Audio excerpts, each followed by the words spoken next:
Hello friends, welcome to Creative Medicine. In this lecture, we will learn about Next, we have management of osteoarthritis. So, osteoarthritis management.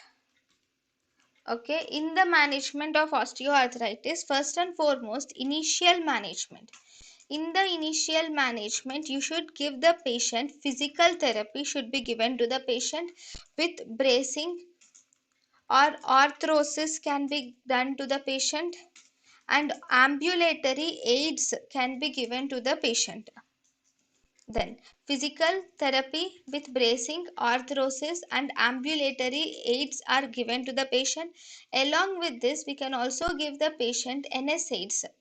NSAIDs are given, and glucosamine, chondroitin, NSAIDs, glucosamine, chondroitin and intra-articular injections of steroids. Intra-articular injections of steroids are hyaluronic acids are given to the patient. So, in the initial management of osteoarthritis, we can give NSAIDs, glucosamine, chondroitin, intra-articular injections of steroids or hyaluronic acids, and analgesics are given to the patient.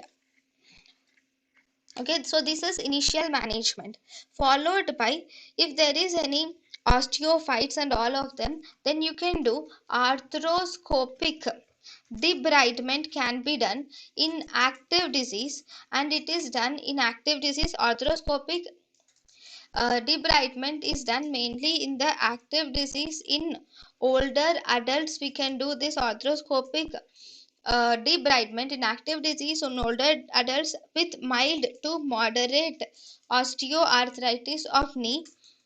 In them, we can do arthroscopic debridement only after conservative therapy is exhausted or conservative therapy is failed. Then we can do this arthroscopic debridement. We can also do a high tibial osteotomy can also be done for the treatment of unicompartmental osteoarthritis. If the osteoarthritis is present in only one compartment of the knee, then we can do this high tibial osteotomy can be done in the patients. Unicompartmental. thank you and thank you for watching.